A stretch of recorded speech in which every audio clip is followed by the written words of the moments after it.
Hello and welcome to a new episode of the Seriously in Business podcast. Today I have a special guest and we are chatting all things money and really specifically around how we look at money in our businesses and in our personal lives as well, and how that actually touches a lot of different things that we think about and how we act and how we make decisions in our business and how we can do that in a way that's really healthy. My special guest, Katy Almstrom, is obviously much more specialized in this area than I am. I really loved picking her brain around this and getting her tips and also hearing her stories and her insight around the ways that she's done this well in her own business and how she's come from herself of having quite a large debt and then how she's worked that through and what that changed in her life and in her business. So I'm really excited to share this episode with you. If you don't know who Katy is a leading money mentor and wealth coach, a teacher and a speaker who works with ambitious women who are ready to steward their money in their business and life by creating a sustainable strategy, simplify their process, and build limitless confidence in their money habits and behaviors. With over a decade of experience in teaching and coaching, combined with her own debt-free entrepreneurial journey and simplified life, Katy provides a unique service for her clients to help them to slow down, to map out their own joyful wealth building journey, and to create a life that has way less stress around money. So let's dive into this episode.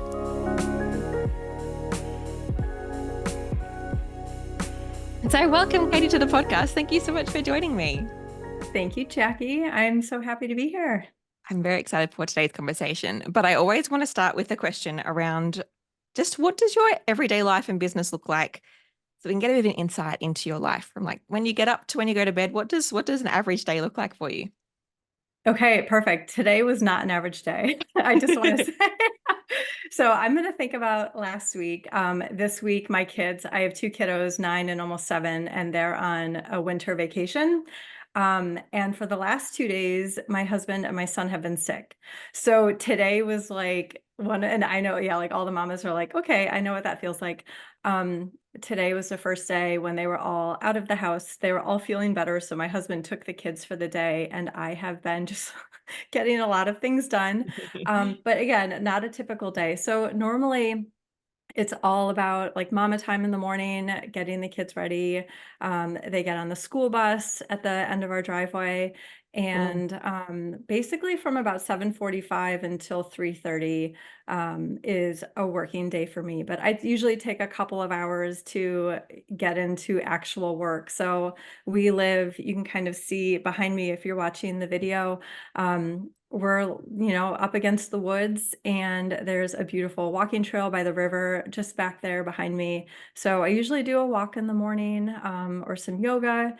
I have no routine other than that. I like to eat something. I like to Always good. check my email. I mean, you just hear like all these morning routines, and I'm the kind of person who just kind of like, I'll like have a routine for a couple of weeks that feels really good because it's just something I can do without thinking about it. And then I change it up and then I change it up again. So, but mornings tend to be pretty relaxed. We do have a puppy, so it usually involves taking the puppy out and just making sure his needs are met. And then I have either a day of creating content for, behind the scenes in my business, or I am on on Zoom, on calls with my clients. I spend a lot of time doing, conferences and summits, and I really love to speak on the virtual stage. So, preparing, those talks and doing a lot of networking and connecting with people who are looking for speakers. So those are, some of the ways I spend my day during the workday. And then it's kids' activities after school. They do jujitsu, they do basketball, and swimming, a lot of swimming. So that's the rest of the day. I love to cook dinner. I love to Yeah. read. My husband and I watch a lot of TV. We love Netflix. And I told my husband, I was like, 30 years from now, we're still going to be sitting on the couch eating popcorn, watching Netflix if it's still around. We're such creatures of habit and homebodies, and we just love being home. So Thank you. that's kind of a typical day. It's not very exciting, but I love Most it. people's aren't, but I just really love it because it's like, Yeah. cool, you go on walks in the morning. Oh, cool, you have the kids at school all day. That's how you can kind of get stuff done. And all of these different things. I'm also really intrigued about the American system of like, where are you based? Yeah, I'm in the Different. Northeast in the Yeah. US, in New Hampshire. And Mhm. like how like the bus comes to like your driveway. I don't think it does that here. I'm pretty sure it comes to close by and you kind of got to get Yeah. to the bus stop. I've even from heard, school buses. I've talked to others outside of the US who've said like, "Oh my gosh, there's a yellow school bus." Like that's so romantic. And it never occurred to me that that's That's what just we not a see in thing movies. everywhere. Yeah, yeah. It's so So they funny. get on the yellow school bus. We do have to walk our driveway's kind of long and then it's kind of the road. So it's a bit of a walk, but yeah, it's really nice. And this is the first year we're doing it. There's been a lot of shuttling kids around and they're at the same school, which is really nice. When I first started my business, I had a 1-year-old and a 3-year-old. I mean, so it was like daycare, young kids. I know you can resonate with that, like just really in the thick of it. And so just recently it's gotten so much easier to really like block my time. Yeah, you've got a And routine. yeah, it's really feeling good the last year or two. Yeah, So, it's a good season right I'm now. happy for Yeah. you. Thank you. Oh, that's so good. Okay, talking about starting up your business, how did you get to kind of what's your story to how you've gotten to be a money mentor and a person that talks about this kind of stuff all day, every day? That's what a lot of people asked me when I told them I was making this change. Because for almost 15 years before I started, so I'm actually celebrating 6 years in business this week. This is my like business Congratulations. birthday anniversary. Thank you.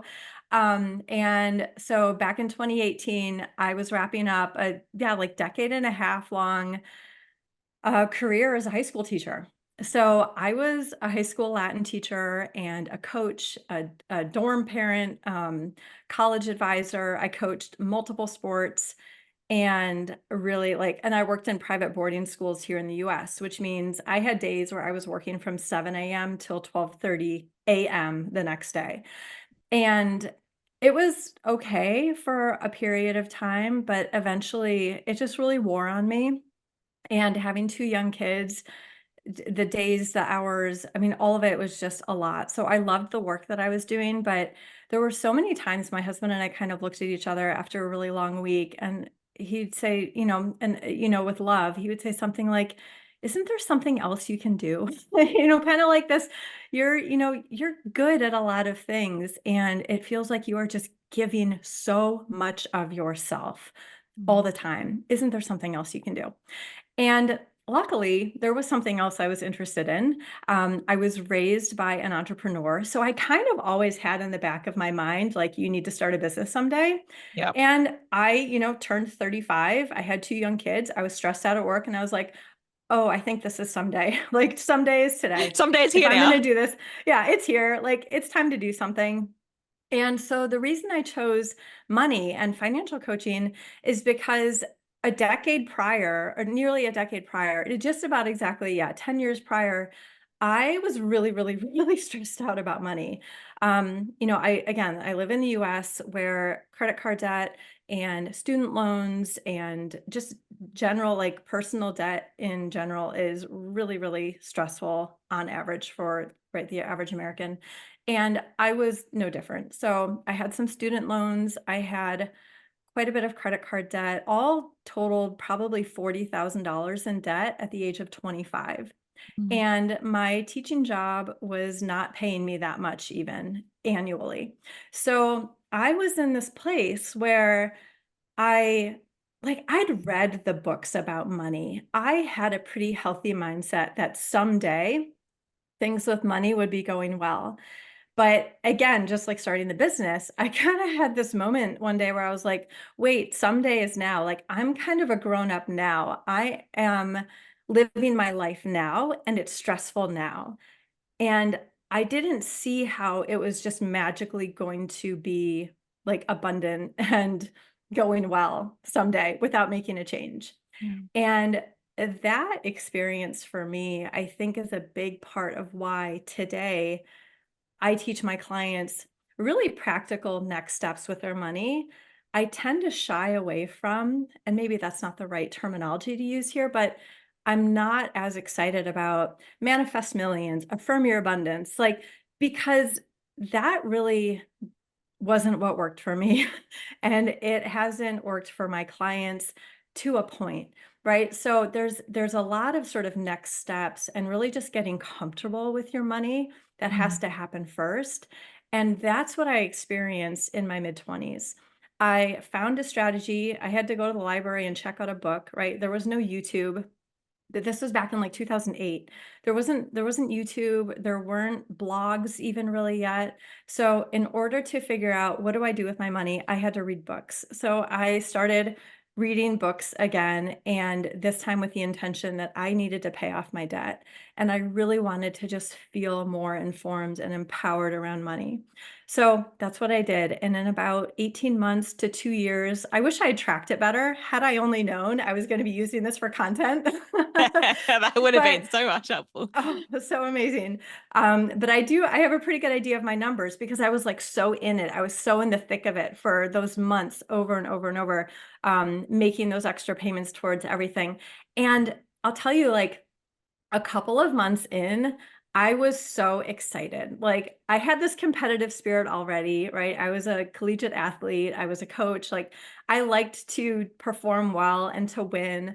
And as a, young person, single, I had a boyfriend at the time. He's my now husband. So I had someone kind of supporting me behind the scenes. It was a very easy process for me in that way because I had employment. I had people supporting me. Like they were excited for me. They weren't financially supporting me, but they were encouraging me and they knew what I was doing.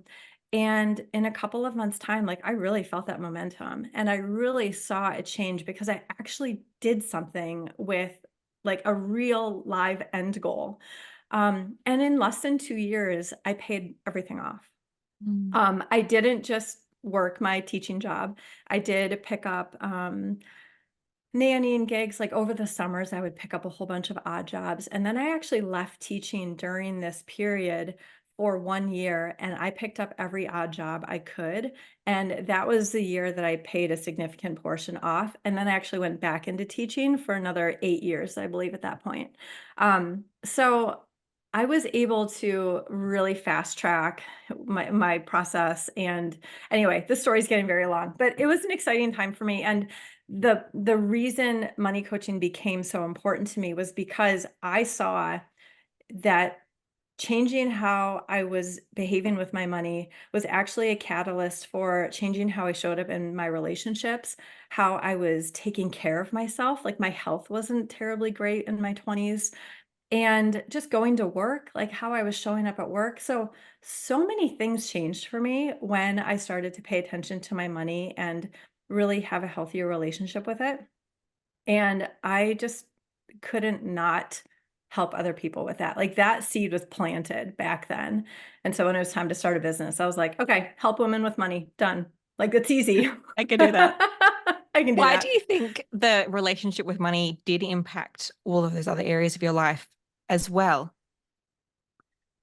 Well, one thing that I say is that money touches everything, right? So money touches how we are able to spend our time. I mean, I talk to so many of my clients, they're like, I think about every single decision that I make around, can I afford this? Like, can I do this? Am I setting Yeah. myself up for, a pain down the road? Or if we don't have any kind of plan with our money, there's the decision fatigue of waking up and saying, "Okay, like, can I do this today? Did that bill go through last night?" Like, there's just a constant fog and mental toll Mm. that money takes if you don't have a relationship with it that like, you have it's almost like a mutual trust and respect. Like, you trust and respect what your money is doing and your sort of self-trust in how you're making decisions about what you're doing with your money, Mm. and as, like, kinda corny as it sounds, your money has a trust and respect with you when you set boundaries around it. I very often compare money to kids where, kids and I was again, like, I was a high school teacher for a long time, and I've got 2 kids of my own. So, like, I have this experience where if there's no boundaries, kids really don't thrive. They get uncomfortable, they act out, right, because they want that attention. They don't know what to do next, right? And so having some boundaries and having some structure is really healthy for them and really helpful for them. Yeah, of course they're going to like push up against them. That's what kids are supposed to do. but having a structure and like knowing what the day is going to look like is so helpful. It's the same freaking thing with your money. If your money knows what it's supposed to do and where it's supposed to go, it's much less likely to leak out of your accounts and just find something to do. So that is one of the best ways to start building that trust and respect with your money, is deciding what you're going to do with it before you do something with it. It's like simply that's it. Yeah. I hadn't thought of it that way. And I can feel that as a reality in my own life, like that it plays a role that way. That's very interesting. Okay, you Yeah. use the word stewarding money a little bit. Could you explain what stewarding money looks like? Yeah. Again, it's sort of that simple. You just are telling your money what to do, but with Yeah. this sort of trust and respect component. Yeah. So it's like a respectful, this is what you're going to do for me money. Yeah. Yeah. um, and so stewarding it to me means you have your finger on the pulse. And Hmm. we're talking about both, both business and personal. So when it comes to business, having the finger on the pulse of your money, I mean, money literally is the lifeblood of a business. And so many newer entrepreneurs and even seasoned entrepreneurs really don't know what's going on with their money. And what I see is that when we really do, and yeah, sure, I'll use the word steward, but like when we know what's happening and when we take the time to care for what's the plan with our money, Mm, we have a strategy for content, we have a strategy for sales, we have a strategy for, whatever else is going on. When we have a strategy for how we're going to use our resources and how we're going to use our money, it responds so well to that. And when we don't do that, a lot of times we show up in our business, in our sales, in our marketing with that kind of underlying desperation. Right? I need the sale. I need this to work. You're right. It's like tied to that feeling of, if this doesn't work, it's going to, have this negative impact because of money. mm, When instead we take the time to, again, steward our money by planning ahead and just knowing what those resources are going to when they come in the business, it feels very different mm. because another example too is a lot of times when we don't know what's going on with our money in business, I feel like I'm going all over the place here, but I like keep thinking of all these It's making things. sense in my head, so you're all good. Okay, beautiful. So when it comes to more clients, for example, so let's say, you're selling something or you're going to sell something, and all of a sudden the reality of, oh my gosh, this might mean 6 or 8 or 10 more clients. If you're not crystal clear on what does that revenue from those clients mean in my business, more clients will just equal more work. Mm, And that's when not only do we show up in that sort of desperation mode, but we show up in a like, I don't want you. Oops, I just hit my mic. I don't want you clients, actually. Right? Because right now it just feels like more work. It doesn't feel like scalability. It doesn't feel like financial freedom. It doesn't feel like I know that the money coming into my business is actually going to translate into supporting my family somehow. And so having, again, just like having your finger on the pulse, having the plan before the money even comes in is so powerful. And the same translates in your personal finances with, any sources of income in your household, whether you're married or have a partner, or you're single and maybe have other sources of income as well as you're growing your business. How do you plan for that before you spend it? yeah, that's a really good point. Oh, hello. I'm interrupting this episode super quickly to let you know that we have limited availability to work with the team at White Deer Studio. If you want done for you graphic or brand support, that means doing your graphics for you. Anything from bespoke social media templates to launch graphics or a full branding package, our team are ready to support you. Just head to whitedeer.com.au/design studio to find out more. That's the color white, the animal deer.com.au/design studio to find out more. We cannot wait to work with you. All right, back to the episode. Say in business, how do we create like a simple, like a strategy to use our money? Like maybe an example of a strategy that someone might use could be helpful? Yeah, sure. So I think put simply, it's when, let's say $1,000, when $1,000 comes into your business, we should know as entrepreneurs what percentage of that is going to pay yourself, what percentage of it is going to taxes, what percentage of it is going to your business expenses. And so there's a breakdown. So that's $1,000, but it's the same with $1, right? So if a dollar comes into your business, there's a breakdown for how it supports your business, what you pay yourself.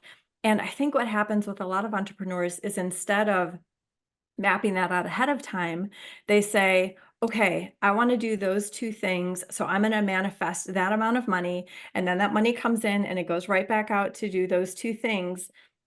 And they're left with, okay, now I need more money. And so it's kind of the cycle. And for a lot of people, that works to an extent. Mm. Um, what I prefer is that my clients say, okay, I know, again, like what I want to spend my money on. I know what I want to do in my business.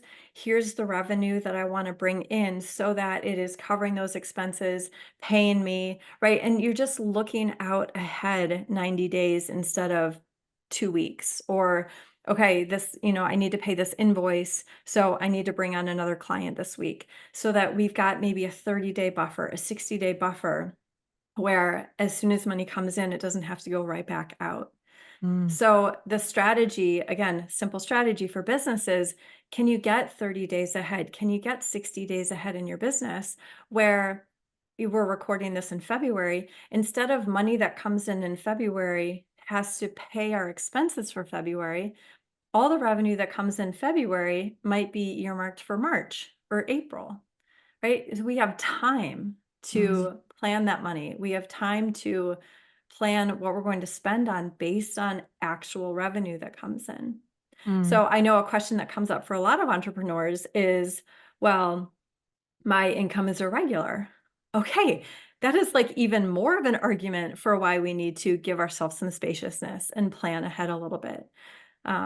And there's also ways to maybe create more monthly recurring revenue. Like there are ways to make what feels sporadic and up and down and irregular more, like make it feel more consistent by saying, well, the money that's coming in, we're going to work a strategy for a period of time so that eventually the money that's coming into my business does not need to be touched necessarily for 6 to 8 weeks. Mm. And we have this ability to start to regulate how we feel about money coming into our business, because we know we have that time to adjust our plan, to strategize, the sales campaign, because we know there's this gap of so much money that we want to reach in the next 6 to 8 weeks versus I need to do it now.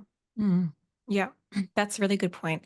Like, I feel like we can get so excited in business of, oh, I just made this sale, and like, say it was $1,000. I'm like, cool, I'm just going to put $500 over to this program, and then I'm going to put $500 to shouting myself this cute necklace.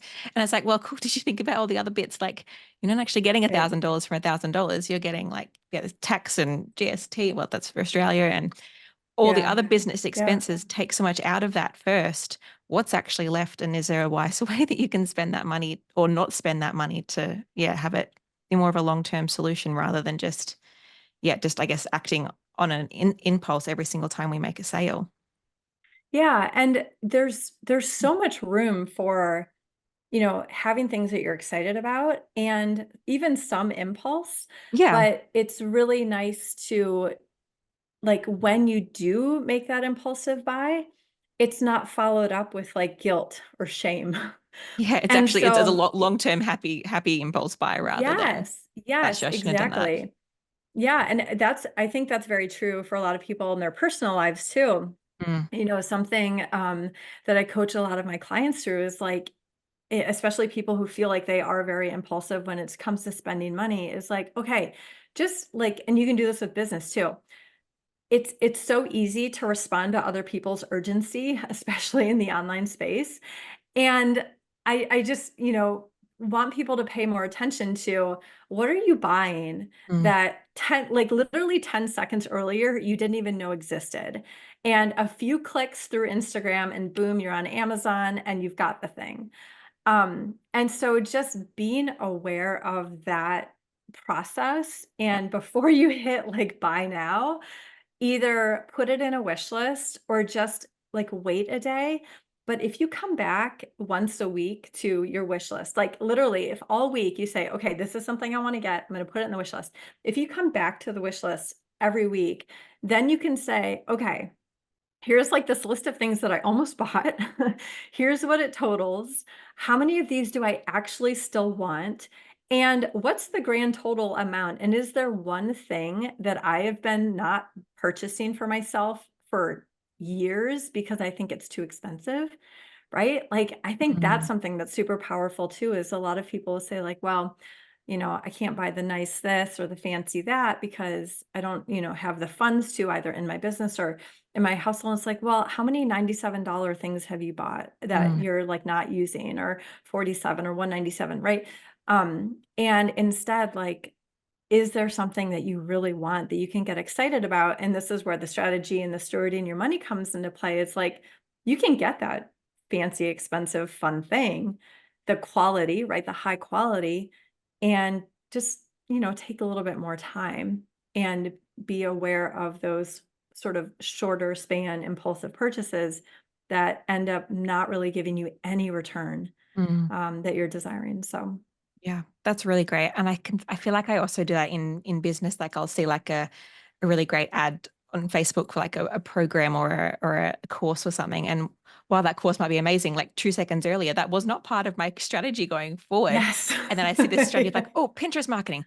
Yeah, I should get Yeah. into that. And like I'm no doubt Pinterest marketing will be good for my business. And I do plan to get Yeah. into it one day, but it's not part of my current business strategy. So Yeah. is that something that is needed at this present time in my business? And so rather than getting caught up in all the different things, not saying that you shouldn't purchase a course or a program, please do.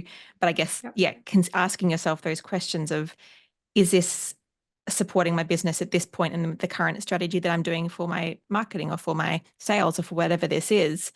And then purchasing things that will support that, that are actually going to help things rather than just a shiny object that was like, no, I totally need that today, because you could spend $1,000 every single day with the cool programs and stuff that are out there, Yeah. and they probably will Yeah. help to some extent if you actually do them. But if they're not part of your strategy, the chances of you even doing them are very low. Exactly. Yeah, and I have like a note in my phone, like a keep note in my phone for all the things that I do see, especially for business. It's like, okay, like Q2 or Q3, like these are Yeah, things I want to circle back and look at.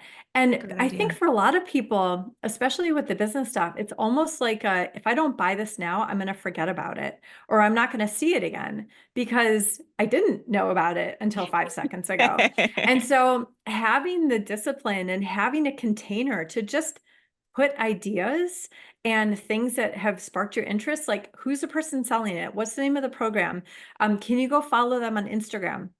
Like something else, but just give yourself that peace of mind that you can go revisit this. Mm, And like I was like the poster child for buying all the stuff in 2020 when COVID hit. My business for the first almost 2 years was 100% in person and local, like big groups in person.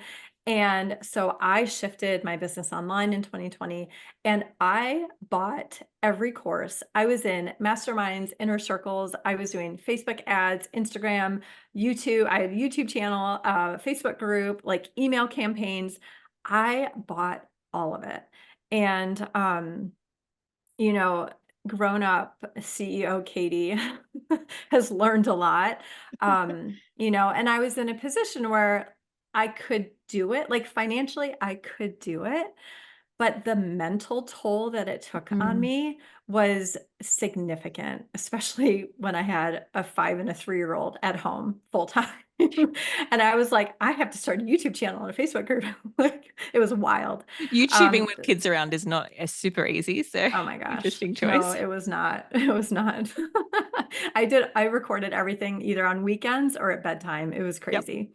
Um, and so I think that's a really important piece though too, is this isn't all just about the money. It is about the mental clutter as entrepreneurs, and it is about waking up every single morning and like being pretty clear on what you're committed to for the next 90 days.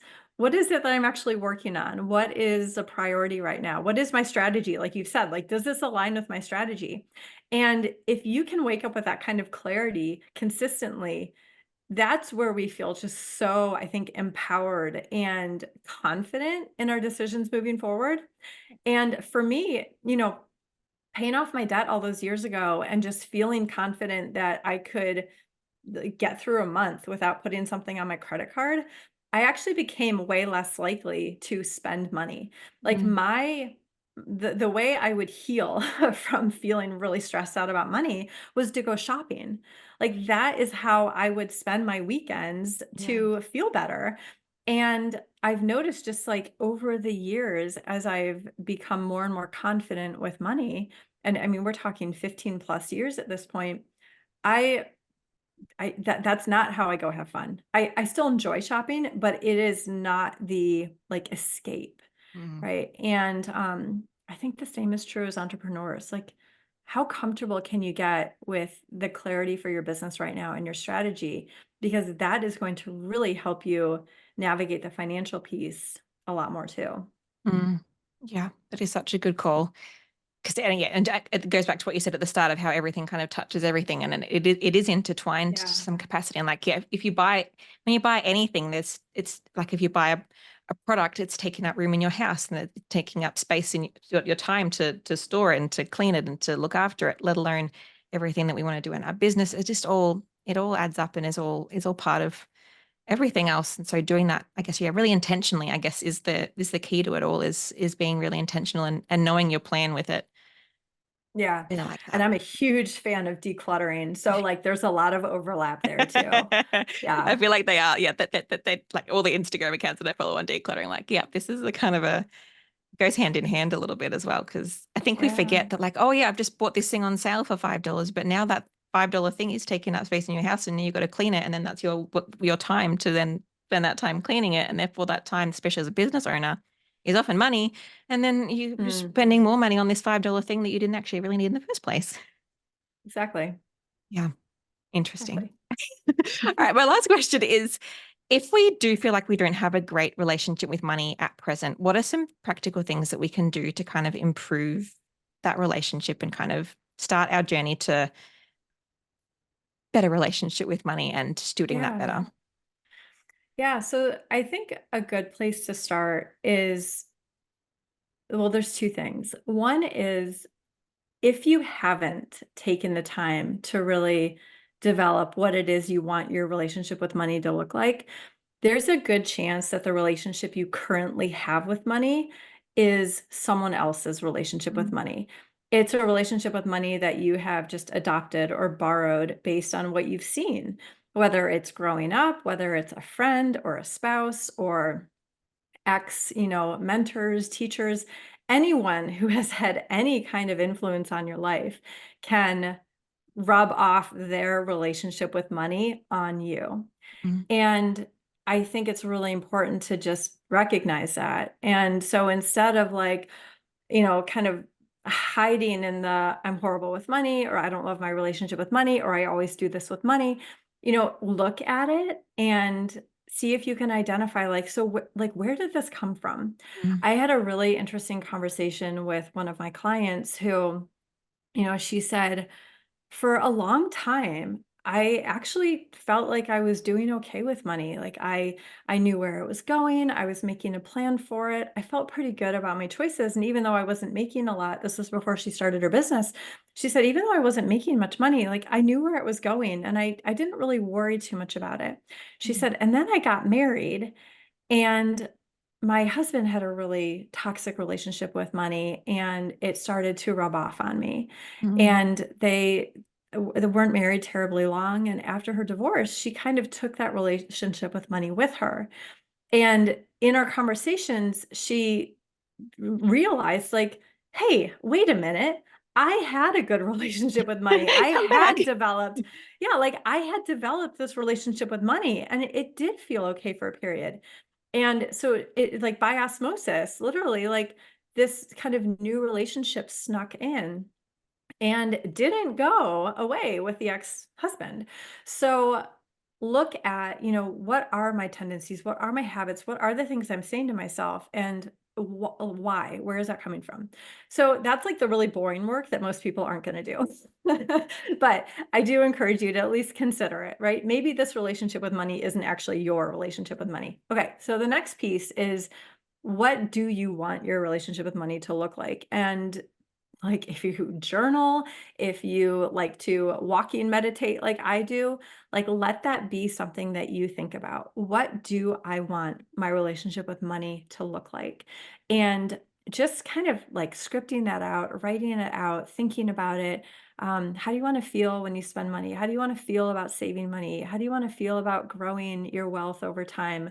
How do you want to impact your friends, your family members, your kids if you have kids, like how do you want to be the influence on others? And what kind of relationship would you want to rub off on other people? So, so to speak.